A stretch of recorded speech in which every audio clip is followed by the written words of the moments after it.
Ce qu'on a pu faire aujourd'hui, c'était un jeu d'intelligence, donc un jeu de flairage, donc avec des petites boîtes, avec des petites cachettes. Ça lui permet en fait d'utiliser son flair. Et puis bon, c'est très amusant aussi de la regarder fouiller, elle se sert de ses pattes, elle se sert de sa gueule pour aller chercher les croquettes.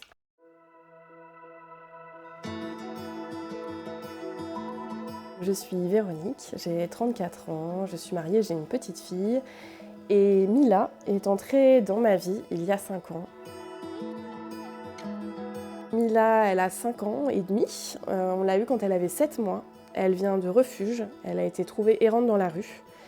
Elle a vécu possiblement des choses pas très sympathiques. Et pourtant, elle fait vraiment confiance en l'humain.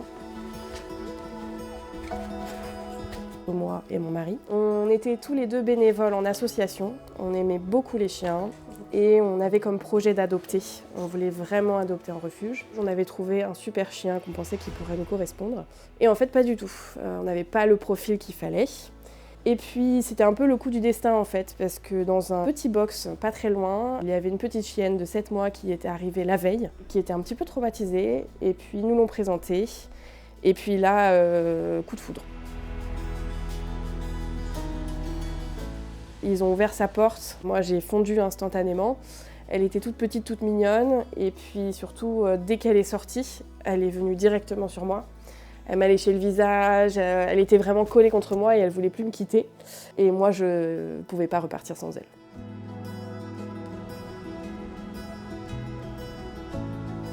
Aujourd'hui, je suis en reconversion professionnelle.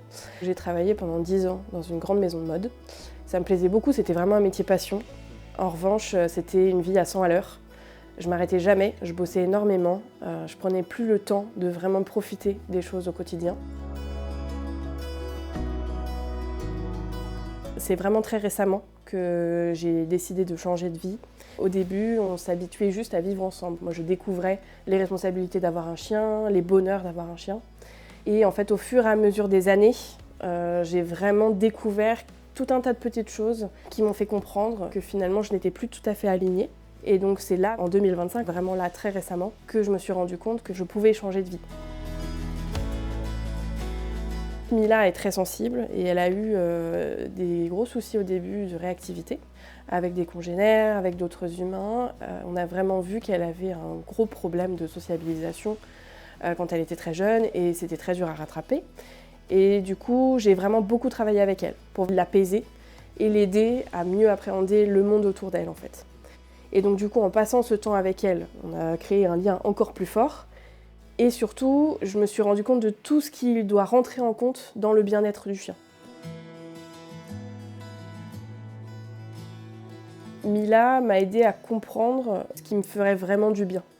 C'est-à-dire que ma carrière, passionnante, très enrichissante, mais elle ne m'apportait pas le bien-être dont j'ai besoin au quotidien et l'aspect vraiment apaisé.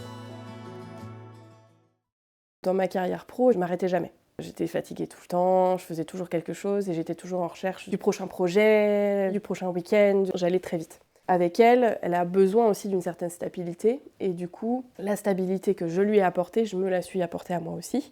Il m'est arrivé à plusieurs reprises de quitter le travail plus tôt parce que Mila en avait besoin. Je sentais qu'il fallait que je rentre pour la sortir et que je l'emmène en forêt 1 heure. Et effectivement, grâce à ça, moi aussi, je me suis fait du bien en fait et j'ai posé des limites.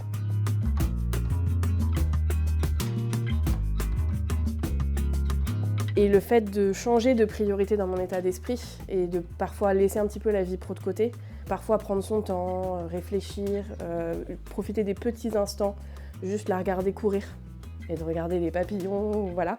C'était vraiment ça qui me manquait en fait finalement. Ça m'a fait remettre en question mes choix de vie et je me suis posé la question qu'est-ce que j'aimerais faire, qu'est-ce qui me rendrait heureuse? Et la réponse était devant moi puisque Mila au quotidien me rendait vraiment heureuse. Aujourd'hui, je suis devenue comportementaliste, éducatrice canin, donc un travail avec les chiens. En fait, j'avais vraiment envie d'être autonome, d'avoir de l'indépendance, de la liberté, de travailler pour moi et de faire ce que j'avais envie, de pouvoir être avec des chiens toute la journée et aussi avec des humains qui cherchent le bien-être de leurs chiens. C'est très gratifiant en fait. C'est pour ça que mon entreprise s'appelle Cœur Canin, parce que le cœur pour moi c'est la base.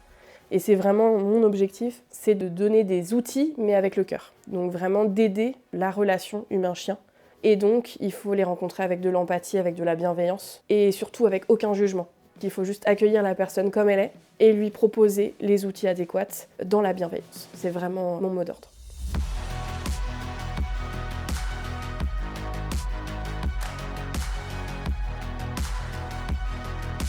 Au quotidien, je dirais qu'on est un peu l'une et l'autre le pilier de l'autre en fait. On s'aide toutes les deux.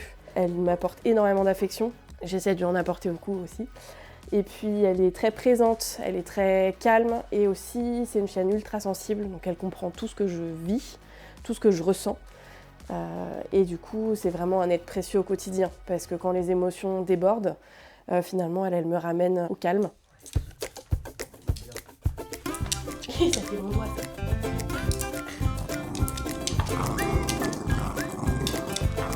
Mila, elle représente la simplicité et le bonheur dans les choses simples.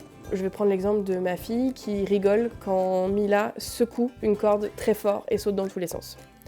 Pour moi, c'est vraiment l'essence pure du bonheur et c'est vraiment les choses les plus simples. Du coup, la place de Mila dans notre famille, c'est vraiment, elle rapporte beaucoup de joie. Et aussi, elle nous permet de profiter des choses très simples de la vie. Et du coup, pour ma fille, c'est aussi très bien d'avoir cet apprentissage-là, en fait. De savoir profiter des choses simples de la vie.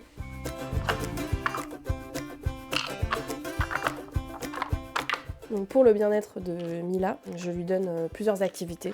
Là, ce qu'on a pu faire aujourd'hui, c'était un jeu d'intelligence, donc un jeu de flairage. Donc avec des petites boîtes, avec des petites cachettes, où je lui ai mis une part de ration de croquettes. Ça lui permet en fait d'utiliser son flair. Donc utiliser le flair chez le chien, c'est apaisant. Et ça lui permet aussi d'avoir une prise alimentaire un petit peu plus longue dans le temps. Et puis bon, c'est très amusant aussi de la regarder fouiller. Elle se sert de ses pattes, elle se sert de sa gueule pour aller chercher les croquettes. Ouais, c'est bien Mila, très bien. Tu fais coucher ? Mila, elle a vraiment beaucoup besoin d'affection. Alors elle sait se poser aussi. Quand elle a envie de dormir, elle dort, elle se pose. Elle est vraiment collée à nous tout le temps, en recherche de câlins. Voilà. Dès que je m'arrête, elle va venir chercher les câlins. Elle donne beaucoup d'affection et elle adore recevoir aussi. Finalement, dans la vie, comme au début, ça a commencé de manière un petit peu compliquée pour elle. Je pense que quand elle nous a trouvés, elle s'est dit enfin, je peux me reposer sur quelqu'un. Je suis assez persuadée que quand on trouve le chien qui nous correspond, finalement, son chien a des caractéristiques qui nous correspondent aussi. Je pense que c'est pas un hasard quand on choisit un chien et quand le chien nous choisit. Et je pense qu'elle, sa sensibilité m'a touchée puisque c'est quelque chose que je comprends aussi et que je vis au quotidien. Du coup, le fait que toutes les deux on aille mieux, c'est pas un hasard non plus. On s'est vraiment entraidés. On a toutes les deux su se soigner nos blessures grâce à notre relation en fait.